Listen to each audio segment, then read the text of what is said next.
Recent గా ఇండియాలో ఒక చిన్న క్రైమ్ జరిగింది. యాక్చువల్ ఒక అబ్బాయిని తోసేయడం జరిగింది. వన్ ఆఫ్ ద రీజన్ ఏంటి అని చెప్తే అబ్బాయికి హెయిర్ లేకపోవడం నాకు నచ్చలేదు అనేది వన్ ఆఫ్ ద రీజన్ చెప్పింది. యాక్చువల్గా అంటే ఇప్పుడు హెయిర్ అనేది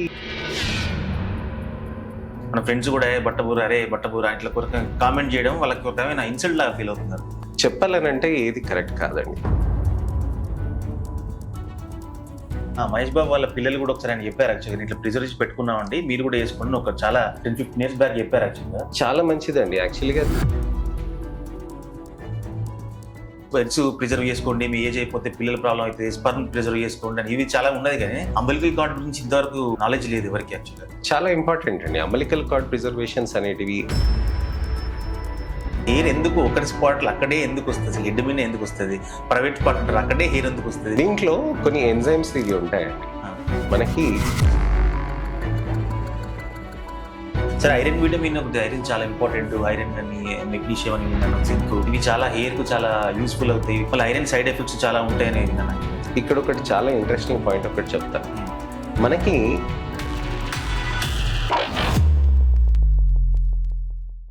ఇప్పుడు 49లో AMH టెస్ట్ మరియు వీర్య విశ్లేషణ $999 మాత్రమే. IVF ప్యాకేజ్ పై 20,000 రూపాయలు తగ్గింపు. ఉచిత కన్సల్టేషన్, ఉచిత అల్ట్రాసౌండ్ స్కాన్. అపాయింట్మెంట్ల కొరకు సంప్రదించండి 8977738819. 49 అంటే ఆనందం, 49 అంటే సంతోషం. Thank you sir, thank you very much time. Welcome Purna. Sir, ఒక చిన్న కాంట్రవర్సీ, అంటే కాంట్రవర్సీ కూడా కాదు యాక్చువల్గా.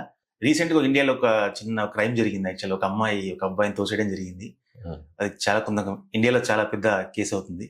వన్ ఆఫ్ ద రీజన్ ఏంటి అని చెప్తే అబ్బాయికి హెయిర్ లేకపోవడం నాకు నచ్చలేదు అనేది వన్ ఆఫ్ ద రీజన్ చెప్పింది. యాక్చువల్గా దీన్ని మనం ఎట్లా చూడాలి? యాక్చువల్లీ అంటే ఇప్పుడు హెయిర్ అనేది చాలా మందికి ఇంపార్టెంట్ అయిపోయింది.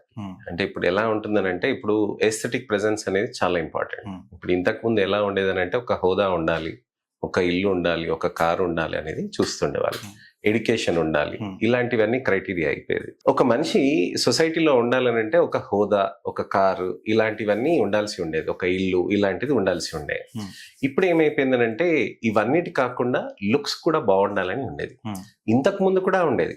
2 దశాబ్దాల కింద మా ఫ్రెండ్స్ వాళ్ళ చెల్లెలు కానీ ఎవరైనా కానీ పెళ్లిళ్ళు చేసుకోవాలన్నా కానీ వాళ్ళు అడిగేవాళ్ళు, అబ్బాయి బాగున్నాడా, జుట్టు ఉంది కదా, జుట్టు తక్కువ ఉంది కదా, ఎలా ఉంటది అని చెప్పి. అలాని అబ్బాయిలు కూడా కాదు, అబ్బాయిలు కూడా అంతే చేస్తారు, అందంగా ఉండాలని చెప్పి కోరుకుంటారు కదా. సో ఇప్పుడు అమ్మాయిలు ఏంటంటే, వాళ్ళు ఎక్కువగా వాళ్ళ హస్బెండ్స్ కానీ స్పౌజెస్ కానీ మంచి ప్రెజెంటబుల్గా ఉండాలని వాళ్ళు అనుకుంటూ ఉంటారు. సో వాళ్ళలో ఏంటంటే, ఇప్పుడు ఆ సొసైటీలో ఇప్పుడు మొత్తం అంతా మనకి ఉన్న దాంట్లో ఎదురుగా ఉన్నవాడు మనకి ఎలా కనిపిస్తున్నాడు, మంచి బట్టలు వేసుకున్నాడా, మంచి విధంగా మాట్లాడుతున్నాడా, ఏ విధంగా మాట్లాడుతున్నాడు, భాష కూడా ముఖ్యం, అలానే జుట్టు కూడా ముఖ్యం అయిపోయింది అనమాట. సో ఇప్పుడు అది జరిగింది, అది ఎంతవరకైనా కానీ అది కరెక్ట్ కాదు, అది మనం సపోర్ట్ చేయము. ఎవరు మెడ మీద తలకాయ ఉన్న వాళ్ళు ఎవరు సపోర్ట్ చేయరు. కానీ జుట్టు అనేది చాలా ఇంపార్టెంట్ అనేది అయిపోయింది అనమాట. సో అది ఒకటే కారణం అని కాదు, వేరే కారణాలు కూడా ఉంటాయి, కానీ ఇది స్టార్ట్ ఆఫ్ ది ప్రాబ్లం ఇది అవుతుంది అనమాట. అండ్ అది ఇన్సల్టింగ్ అవుతుంది. ఇప్పుడు ఒక మనిషికి, ఇప్పుడు మీరు చెప్పారనుకోండి, మీరు బట్టలు బాగాలేదు అని అంటే, నా బట్టలు నా ఇష్టం అని అంటారు. మీ కారు చిన్నదే ఉంది, పెద్దది తీసుకోరంటే, నా చిన్న కారు నాకు సరిపోతుంది అని అంటారు. అది మన భావం. అది కాకపోతే జుట్టుకి ఏమవుతుంది అని అంటే, ఎదురుగా అందరు చూస్తున్నారు కదా, సో అందుకోసమని అది దాని గురించి అని డిస్కషన్స్ వస్తాయి. పెళ్లి చూపులనే కాదు, పెళ్ళైన తర్వాత కూడా డిస్కషన్స్ వస్తాయి. ఇప్పుడు ఏంటి, మనం ఏమనుకుంటాము, పెళ్ళయ్యే జంట మాత్రమే మాట్లాడుకుంటారని అనుకుంటాం. అలా కాదు, 45 ఏళ్ళు దాటినాక కూడా ఆడవాళ్ళు ఎంతో మంది వాళ్ళ భర్తలను తీసుకొస్తారు. మా భర్తకు ప్రాబ్లం లేదండి, కానీ హెయిర్ ట్రాన్స్ప్లాంట్ పాసిబుల్ అవుతుందా అని చెప్పి. అంటే సొసైటీలో ఏంటంటే, లుక్స్ అనేది ఇట్ రియలీ మ్యాటర్స్.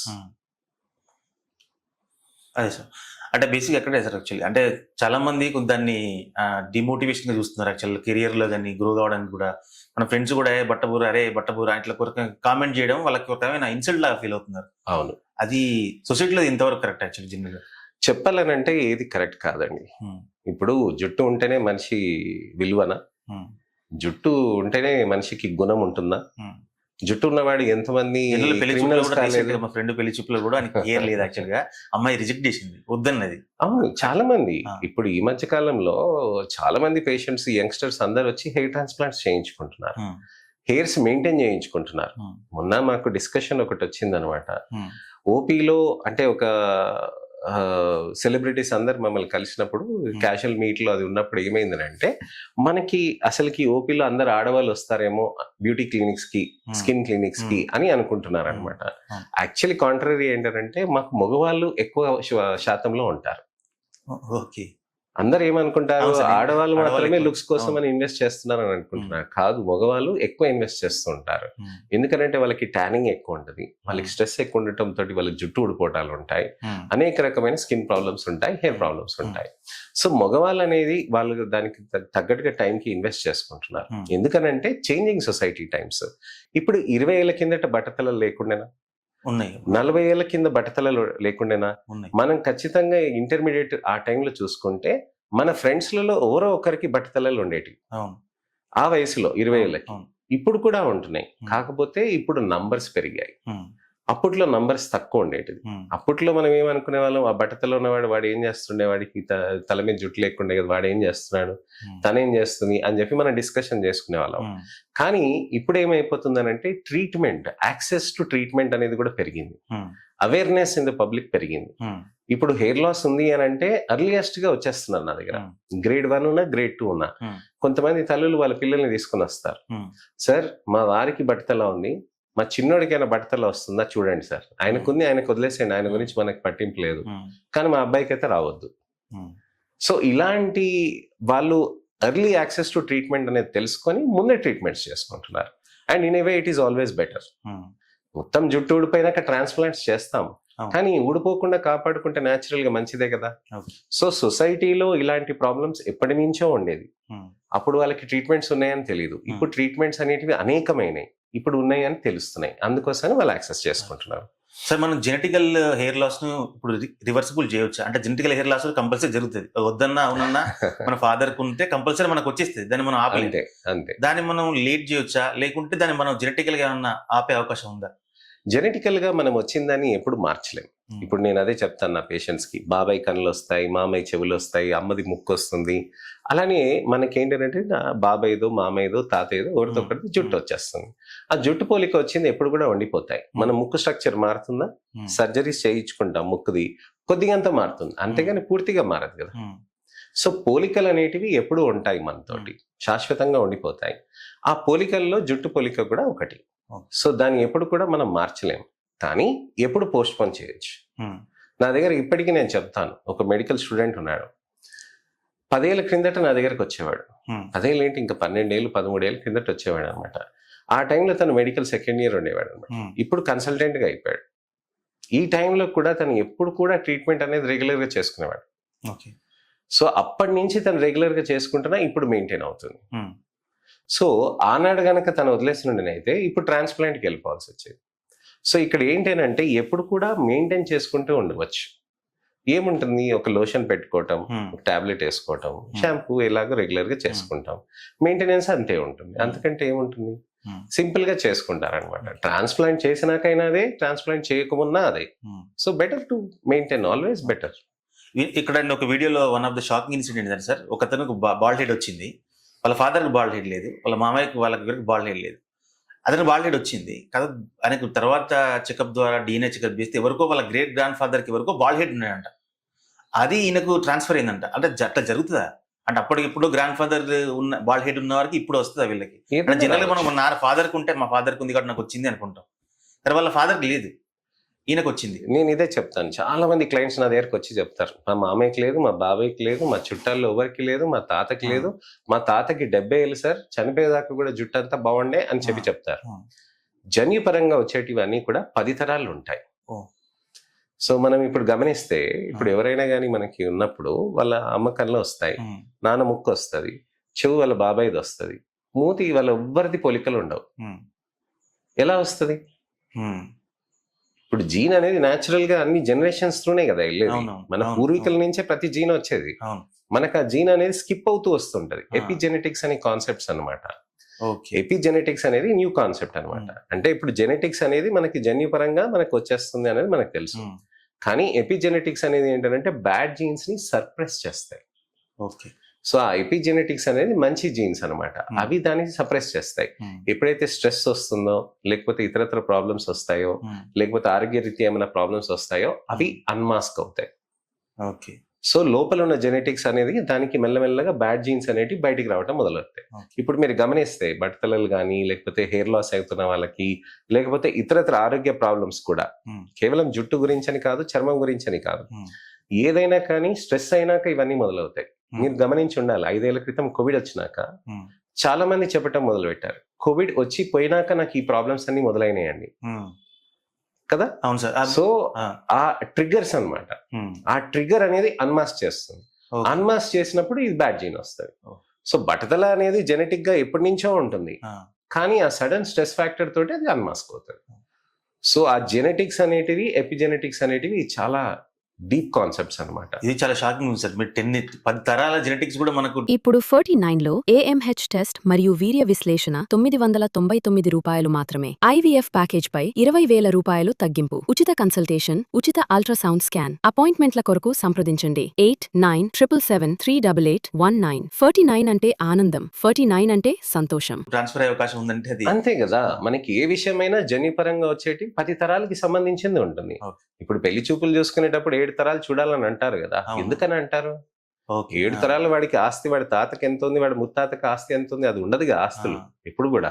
ఆ ఉండేటి ఆస్తులు ఏమి ఇస్తారు ఎక్కువ? 10 తరాల్లో ఆస్తులు ఇచ్చేది ఏంటి? జుట్టు, ముఖం, ఆరోగ్యం, అంతేగా. సరే, ఇప్పుడు కొత్తగా gene modified therapy, genetic modified therapy అనేది చాలా ఫేమస్ అవుతుంది. దీనివల్ల హెయిర్ ప్లాంటేషన్ కూడా, హెయిర్ కూడా ఒకవేళ జెనెటికల్ గా రాకుండా దాని ముందే ప్రివెన్షన్ చేయొచ్చు అని ఒకటి విన్నాను. ఇంతవరకు నిజం అది? జీన్ మోడిఫికేషన్ థెరపీస్ అనేటివి చాలా మంచిగా వినిపిస్తాయండి, కానీ అది ప్రాక్టికాలిటీలో రావాలంటే చాలా సంవత్సరాలు పడతాయి. నేను 12-14 సంవత్సరాల క్రిందట నేను ఒక world Congress of dermatology conference Vancouver లో వెళ్ళానండి. అక్కడ నేను ఒకరిని చూశాను అనమాట. వాళ్ళు ఏం చేశారనంటే బాల్డ్ మౌజ్ అని అంటారు. బాల్డ్ మౌజ్ పైన అక్కడ వెంట్రుకల్ని పెట్టి మొలకెచ్చారు. ఆ మొలకెత్తిన జుట్టు మంచిగా పెరుగుతున్నాయి. ఇలాంటి ఫ్యాక్టర్స్ గురించి అని నేను రీసెర్చ్ చేస్తున్న వాళ్ళ దగ్గరికి కాంటాక్ట్ అయ్యాను. వాళ్ళు ఏమని చెప్పారనంటే మీకు రావటానికని కనీసం 10-12 ఏళ్ళు టైం పడుతుంది అని అన్నారు. మీకు కమర్షియలైజేషన్ రావటానికి అంటే ఎలుకల దగ్గర నుంచి మళ్ళీ తర్వాత హ్యూమన్స్కి వెళ్ళాలి స్టడీ. హ్యూమన్స్కి వెళ్ళినాక హ్యూమన్స్ రాటిఫై చేయాలి. హ్యూమన్స్ రాటిఫై అయినాక మళ్ళీ నెక్స్ట్ కావాలన్నమాట. సో ఇలా జీన్ థెరపీస్ అనేటివి చాలా మంచి అడ్వాన్సెస్, కానీ అంత తొందరలో అవి రావు. అంత ఈజీగా క్లినిక్ లోకి మనకి ప్రాక్టీస్ లోకి రావాలంటే చాలా సంవత్సరాలు టైం పడుతుంది. ఎందుకంటే జీన్ థెరపీస్ తోటి కేవలం బట్టతలకు ఉన్న జీన్ మాత్రమే కాదు, ఇతరత్ర జీన్స్ కూడా ఉంటాయిగా. ఆ మనిషికి ఆరోగ్యం అనే కాదు, ఆ మనిషికి ఇంకా ప్రోజని అంటే ఇంకా వాళ్ళకి పుట్టబోయే పిల్లలది కూడా జీన్స్ కూడా మారిపోతాయి కదా. సో ఈ జీన్ థెరపీ అనేది చాలా స్ట్రింజెంట్ ప్రోటోకాల్స్ లో రావాల్సింది ఉంటుంది. ఇప్పుడు ఆర్టిఫిషియల్ ఇంటెలిజెన్సే మన చేతిలోకి రావటానికని 2-3 సంవత్సరాలు పట్టింది. ఇప్పుడు దాన్ని కూడా రెస్ట్రిక్ట్ చేస్తున్నారు. జీన్ థెరపీ అనేది ఖచ్చితంగా మాసెస్ కి ఇంపాక్ట్ అవుతుంది. అందుకోసమనే వాళ్ళు ఖచ్చితంగా స్ట్రింజెంట్ ప్రోటోకాల్స్ తోటే రావాల్సిన అవసరం ఉంటుంది. సో ఆ జీన్ థెరపీ ఇండియాలో చాలా లిమిటెడ్ సెంటర్స్ లోనే ఉన్నాయి. పట్టుమని మనకి ఏళ్లపైన లెక్క పెట్టొచ్చు అనమాట. సో ఆ జీన్ థెరపీస్ అనేటివి మనకి క్లినికల్ గా రావటానికని దాదాపుగా కొన్ని సంవత్సరాలు పడతాయి. అప్పుడు వరకు అయితే జుట్టుగా అయితే కాపాడుకోవాల్సిందే.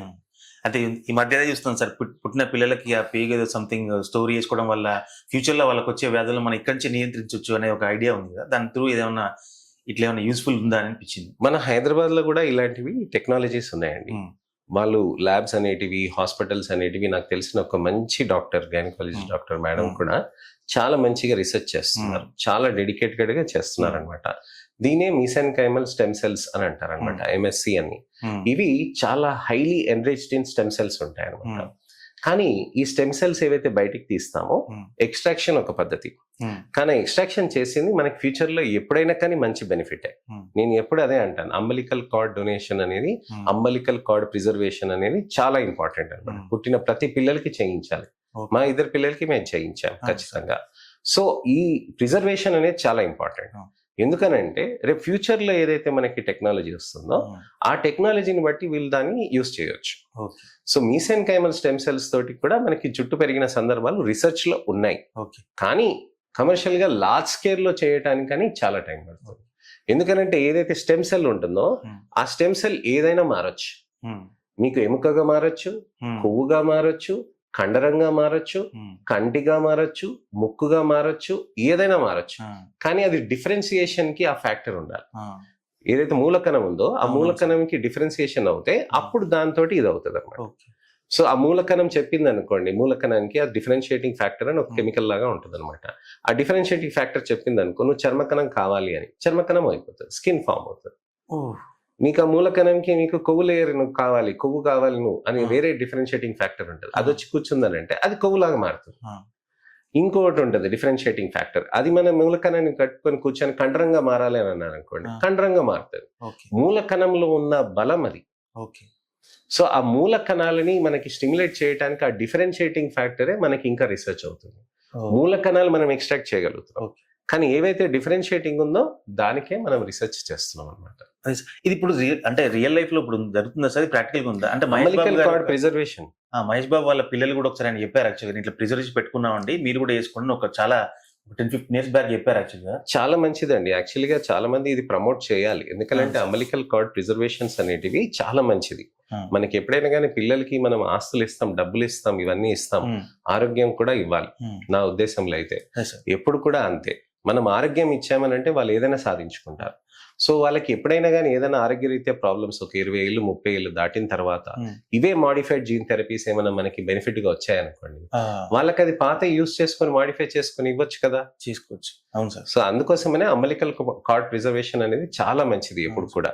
సార్ మీరు పేదకి ఇప్పుడు ఈ విషయంలో ఇంత అంటే చాలా మందికి ఐ ఓపెనింగ్ లాగా ఉంటుంది యాక్చువల్గా. అంటే చాలా మంది ఎగ్స్ ప్రిజర్వ్ చేసుకోండి, మీ ఏజ్ అయిపోతే పిల్లల ప్రాబ్లం అవుతుంది, స్పర్మ్ ప్రిజర్వ్ చేసుకోండి అని ఇవి చాలా ఉన్నది, కానీ అంబలికల్ కార్డ్ గురించి ఇంతవరకు అంత నాలెడ్జ్ లేదు ఎవరికి. యాక్చువల్గా చాలా ఇంపార్టెంట్ అండి అంబలికల్ కార్డ్ ప్రిజర్వేషన్స్ అనేటివి, ఆర్గన్ డొనేషన్స్ అనేటివి. మనము ఒక ప్రాణానికి మనం ప్రాణం ఇవ్వటం, అలానే మనకి ప్రిజర్వేషన్ అనేది మన ప్రాణానికి మనం కాపాడుకోవటం, మన పిల్లల కోసం మనం కాపాడుకోవటం అనేది చాలా ఇంపార్టెంట్ స్టెప్ ఇది. Thank you sir. ఇంతకుముందు మేము వచ్చినప్పుడు చిన్న ఫన్నీ క్వశ్చన్ అనుకున్నాం సార్. యాక్చువల్గా హెయిర్ ఎందుకు ఒకటి స్పాట్లో అక్కడే ఎందుకు వస్తుంది, అసలు హెడ్ మీద ఎందుకు వస్తుంది, ప్రైవేట్ స్పాట్ అంటారు అక్కడే హెయిర్ ఎందుకు వస్తుంది, వేరే ఏరియాలో బాడీ అంతా హెయిర్ ఎందుకు గ్రో కాదు? దీంట్లో కొన్ని ఎంజైమ్స్ ఇవి ఉంటాయండి. మనకి గడ్డంలో అరోమేటైజ్ ఎంజైమ్ అని ఉంటుంది. ఈ అరోమేటైజ్ ఎంజైమ్ డిహెచ్టి పాత్వేని బ్లాక్ చేస్తుంది. అసలు ఎందుకు వస్తుంది బట్టతల?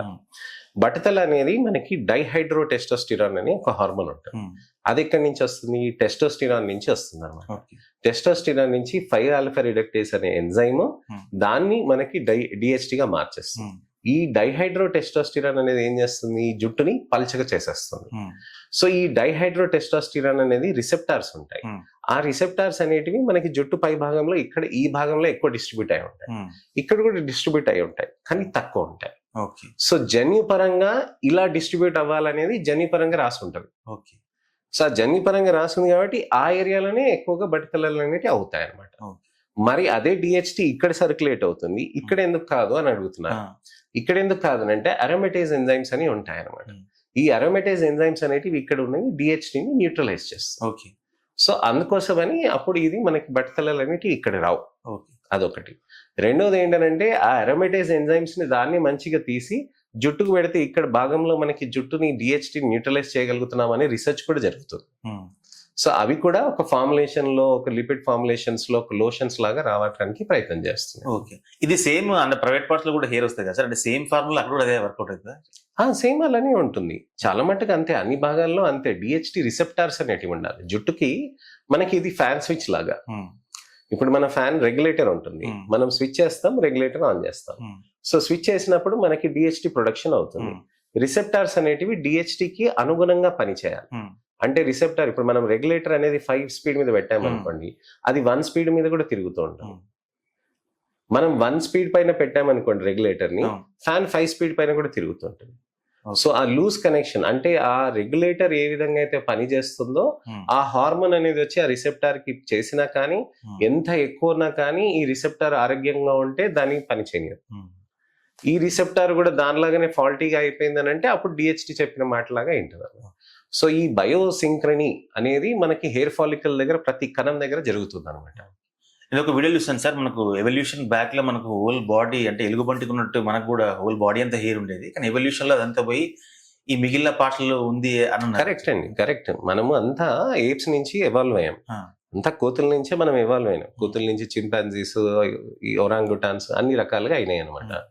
మనం ఎవాల్వ్ అవుతున్న కొద్ది ఏమవుతున్నాయి అంటే మనకి ఇక్కడ హెయిర్ ఫాలికల్స్ అనేటివి మినియేచరైజ్ అయినాయి. సో ఇప్పుడు మీరు చూసుకుంటే మీకు ఇక్కడ ఈ భాగంలో మీరు ఎప్పుడైనా కానీ డర్మోస్కోపీ అని మేము చేస్తాం అనమాట. డర్మోస్కోపీ అని ఇక్కడ చేసినప్పుడు ఏమవుతుంది అంటే అక్కడ వెంట్రుకలు అనేటివి ఎక్కువగా కనిపిస్తాయి, కానీ చాలా చిన్నగా సూక్ష్మంగా ఉంటాయి అన్నమాట. ఓపెన్ పోర్స్ అంటారు. ఆ ఆయిల్ అక్కడ ఎందుకు ఓపెన్ పోర్స్ అవుతాయి, మనకి అక్కడ జుట్టు ఏదైతే రావాలో దాని పక్కన ఆయిల్ ల్యాండ్స్ అనేటివి అంటుకొని ఉంటాయి. దాన్ని అందుకోసమే పైలోసెబేషియస్ అపారేటస్ అని అంటాం. సో ఈ పైలోసెబేషియస్ అపారేటస్ అక్కడ ఉంటది కదా, ఆ జుట్టు అనేది అక్కడ మనకి చాలా చిన్న సైజ్ లో ఉంటుంది. దాన్నే మినియేచరైజేషన్ అంటారు. హార్మోనల్ రూపంలో మనకి బియర్డ్ అనేది వస్తుంది. హార్మోనల్ రూపంలో ఆడవాళ్ళకి జుట్టు అనేది పెరగదు. ఓకే, అంతే కదా. మనకి జన్యుపరంగా గడ్డం వస్తుంది అంటే గడ్డం రావాలని ఏం లేదు. మనకి ఎప్పుడైనా కానీ మనకి జుట్టు అనేది ఎప్పుడూ ఉంటది. టర్మినల్ ఎప్పుడవుతుంది, మన ప్యూబర్టీలో వచ్చినప్పుడు హార్మోన్స్ ఇంపాక్ట్ అవ్వటం మొదలైనప్పుడు మనకి జుట్టు అనేది లావ్ అవుతుంది. సో గడ్డం అలా ఆ విధంగా వస్తుంది అనమాట. సో మనం ఎప్పుడు కూడా ఇక్కడ అంతా జుట్టు అంతా పోతుంది, ఒంటి పైన జుట్టు కూడా ఎప్పుడు పోయినదే. సో కొంతమందికి మీరు చూస్తే మొత్తం చేతంతా ఎక్కువ జుట్టు ఉంటది, తొడల పైన ఎక్కువ జుట్టు ఉంటది, కొంతమందికి ఉంటది, కానీ మరీ అంత జుట్టు అయితే ఉండదు. కానీ రేషియల్లీ మనం ఎన్నో వేల సంవత్సరాల నుంచి ఎవాల్వ్ అయినాం కాబట్టి ఈ ట్రెండ్ వచ్చేసింది మనకి. ఇప్పుడు 49లో AMH టెస్ట్ మరియు వీర్య విశ్లేషణ 999 రూపాయలు మాత్రమే. IVF ప్యాకేజ్ పై 20,000 రూపాయలు తగ్గింపు. ఉచిత కన్సల్టేషన్, ఉచిత అల్ట్రాసౌండ్ స్కాన్. అపాయింట్మెంట్ల కొరకు సంప్రదించండి 8977738819. 49 అంటే ఆనందం, 49 అంటే సంతోషం. ఒక స్వామీజీ ఒక ఇంటర్వ్యూలో చెప్పారు సార్, చూస్తున్నప్పుడు మీరు గడ్డం పెంచాలి, యాక్చువల్గా గడ్డం కట్ చేసుకోవడం మన నేచర్ కాదు, అది దానివల్ల ఉపయోగాలనే. నేచర్ మనకు హెయిర్ ఇచ్చింది, గడ్డం ఇచ్చింది, ఇవన్నీ ఇచ్చింది అంటే ఒక పర్పస్ ఇచ్చింది.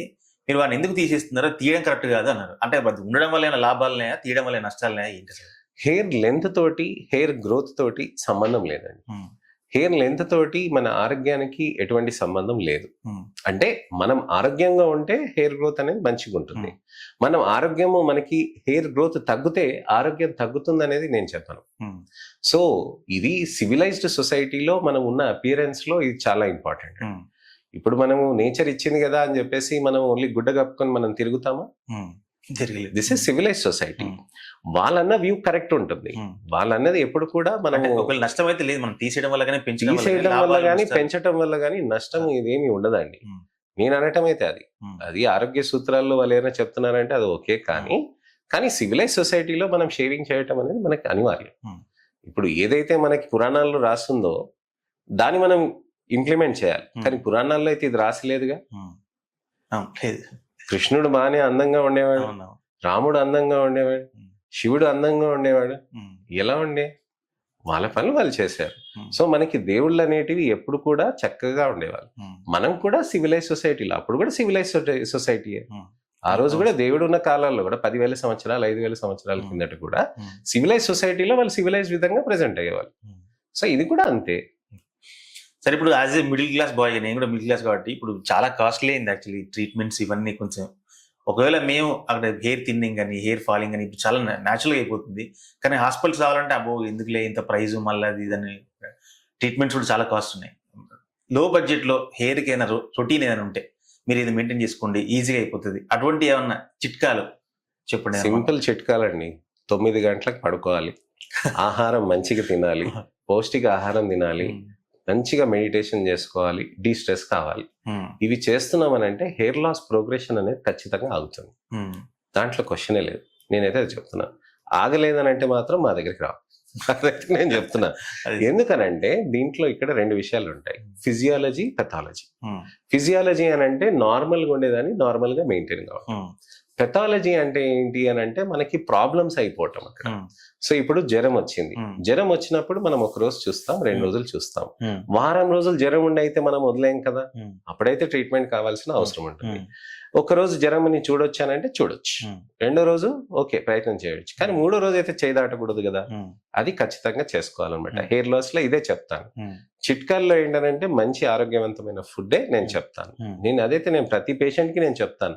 నేను మందులు ఇచ్చినా కానీ, నేను ప్రొసీజర్స్ చేసినా కానీ టైంకి నిద్రపోకుండా ఉంటే గనక, టైంకి తినకుండా, మంచి ఆహారం తినకుండా ఉంటే గనక జుట్టు అనేది మనకి రిజల్ట్స్ అనేటివి కూడా కాంప్రమైజ్డ్ అవుతాయి అన్నమాట.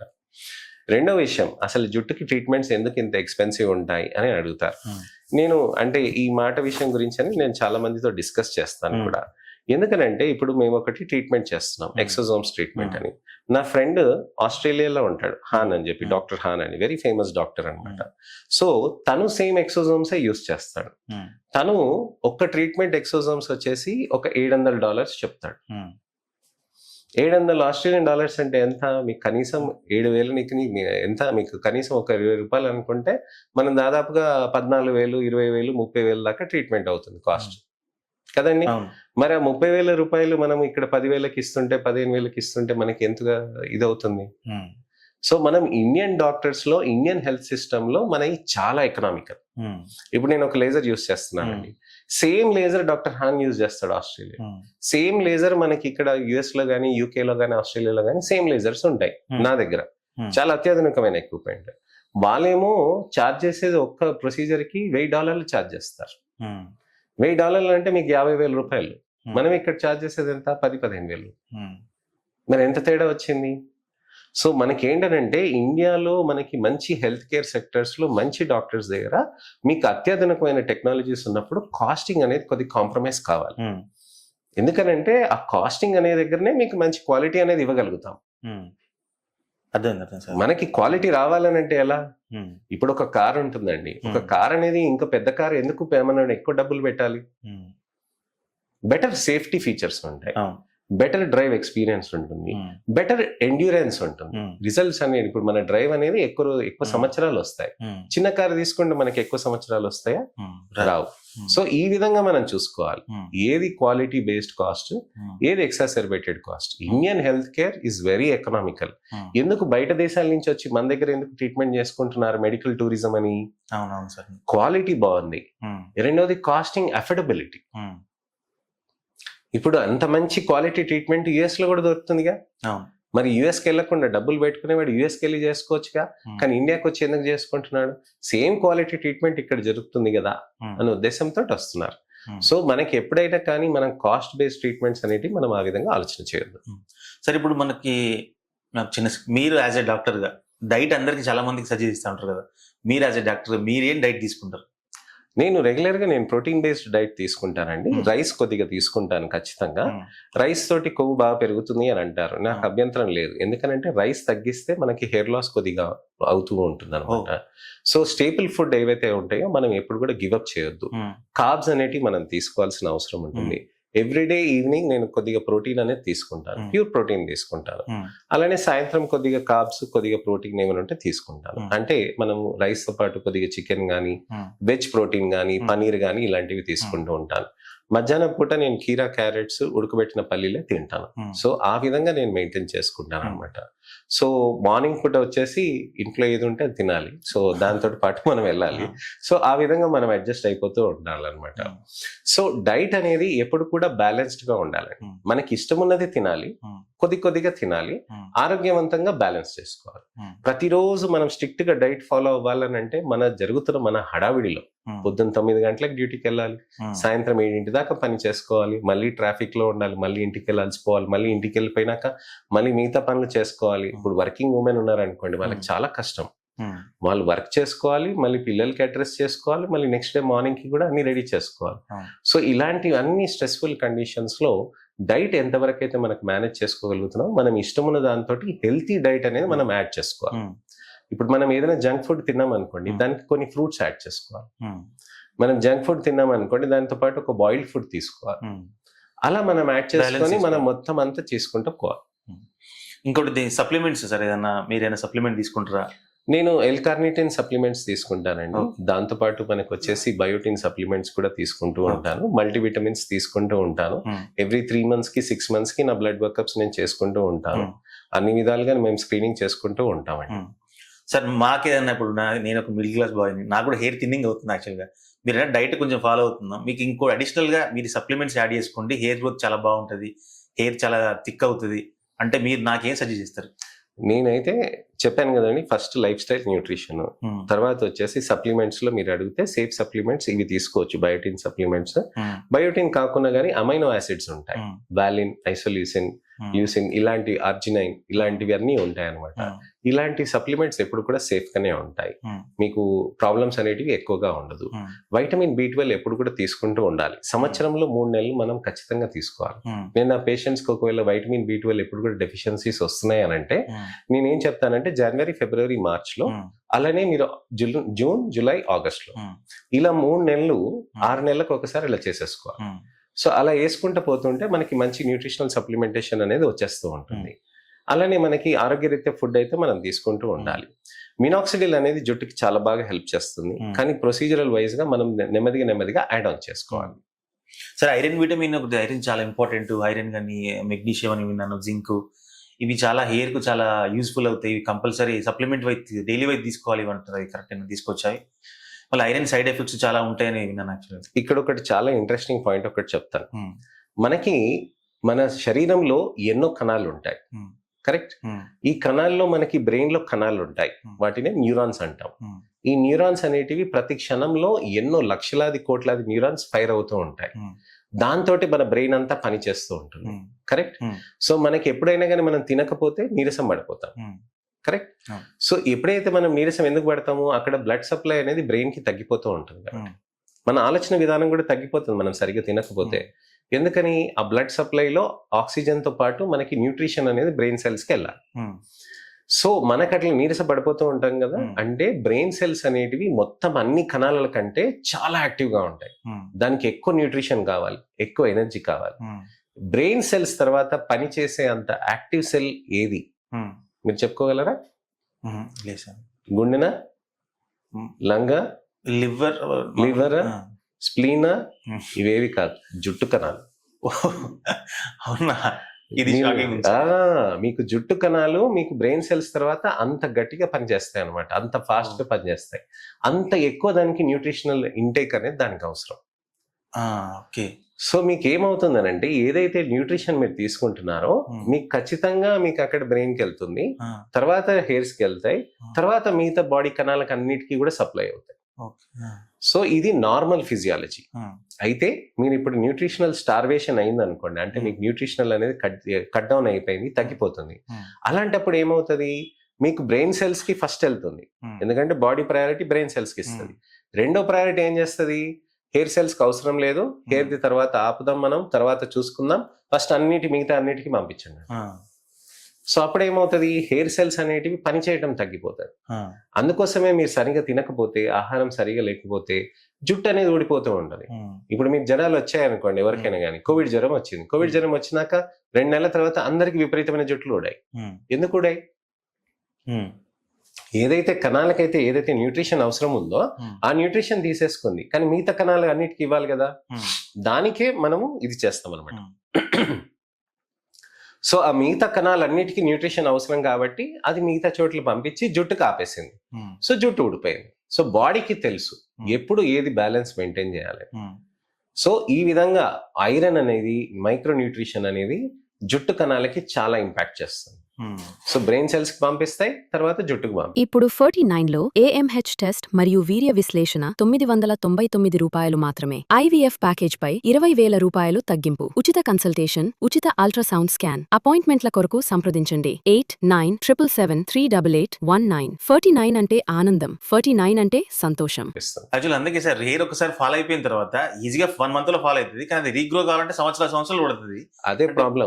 మనకి ఏమవుతుంది అంటే జుట్టు అనేది ఊడిపోతుంది, మళ్ళీ పెరుగుతుంది, న్యాచురల్ ప్రాసెస్. అది టీలోజన్ ఎఫ్లూవియం అని అంటాం.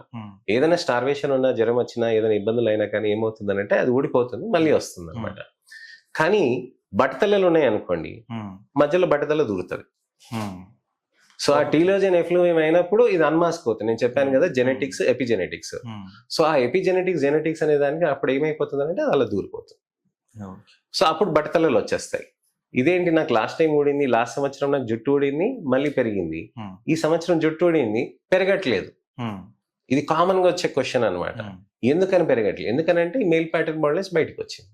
ఎపిజెనెటిక్స్ ఏదైతే బాగుండేనో, బ్యాడ్ జీన్స్ అంతా సప్రెస్ చేసింది మేల్ ప్యాటర్న్ బాల్నెస్ కానీ ఫీమేల్ ప్యాటర్న్ బాల్నెస్.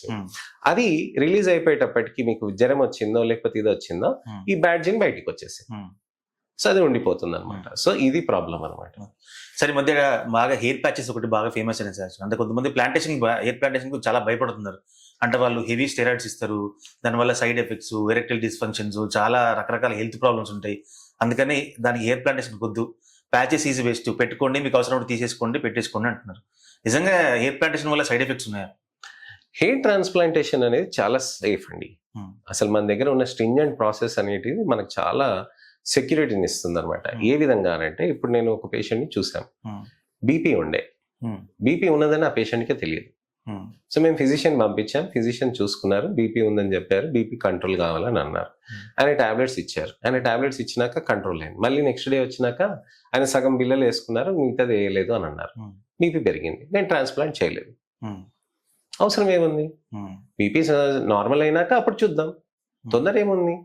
అలానే చాలా ప్రాబ్లమ్స్ ని మేము డిటెక్ట్ చేస్తాం. ఒక పేషెంట్ అయితే యంగ్స్టర్ 25-26 ఉండే, నేను ట్రాన్స్ప్లాంట్ చేయించుకుంటాను సార్ వచ్చాడు, మాట్లాడాడు, డబ్బులు కట్టేశాడు. తీరా చూస్తే స్క్రీనింగ్ చేస్తే ఆయన HbA1c 11 వచ్చింది.